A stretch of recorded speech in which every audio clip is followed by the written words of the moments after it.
тақрибан 9 моҳ қабл теъдоде аз сокинони тоҷикистон бо умеди сафар ба ҷумҳурии чех ва кор дар ширкати мошинсозии маъруфи шкода ба ширкати гардуна муроҷиат карда ва пас аз пардохти аз 500 то $1300 қарордод бастанд.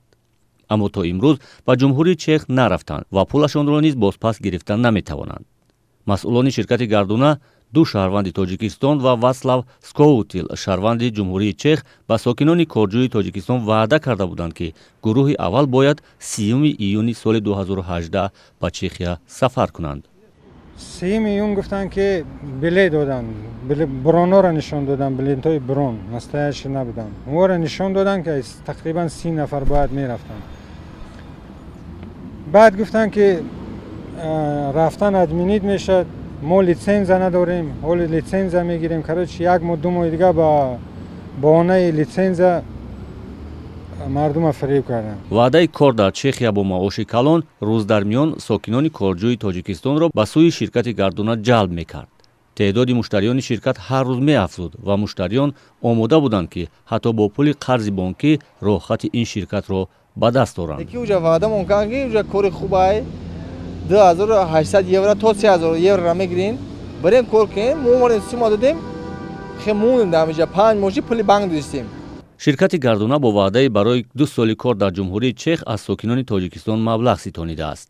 дар ниҳоят оҷонсии зидди фасод дар баробари Вацлав Скоутил шаҳрванди ҷумҳурии чех ва 3 масъули ширкати гардуна барои таъмини ҷойи кор дар чехия ки ба гуфтаи оҷонсии зидди фасод дар шаҳри Душанбе аз 37 нафар сокини тоҷикистон $32,000 ва 101 000 сомонӣ маблағ гирифтанд, парвандаи ҷиноӣ боз кард. ариза нависем, коррупсия дар нависем, прокуратура дар нависем. Ягон чун ду масъули ширкати гардуна шаҳрвандони тоҷикистон боздошт шуда, вале Вацлав Скоутили чех фирор кардааст. афроди фиребхӯрда мегӯянд дар асл шумораи шаҳрвандоне ки ба доми фиреби масъулони ширкати гардуна афтидаанд 230 нафаранд. ин дар ҳолест ки ба қавли Далер Абдураҳмонов, тарҷумони додгоҳии муқими чехия ки аз ҷараёни коргузорӣ ва даъват барои таҳсилу кор дар ин кишвар огаҳ аст, мегӯяд пайдо кардани ҷойи кори қонунӣ дар чехия ҷараёни содаву осон нест. муҳоҷирони меҳнатии тоҷик ки мехоҳанд дар ҷумҳурии чех кор кунанд, бояд тамоми ҳуҷҷатҳои барои гирифтани виза аз ҷониби чехия гирад, яъне шартномаи меҳнатӣ, иҷозатномаи зист ва ин ҳуҷҷатҳоро бе ягон пардохти пешакӣ бояд гирад. дар тоҷикистон фақат пардохти ҳамн документи тоҷикиро мекунад ва дар Тошканд пардохти консулӣ мекунад. масъулони ширкати гардуна дар ҳоле бо ваъдаи таъмини кор дар чехия аз шаҳрвандон маблағ гирифтанд ки тоҷикистон бо ин кишвар шартнома барои муҳоҷирати корӣ надорад.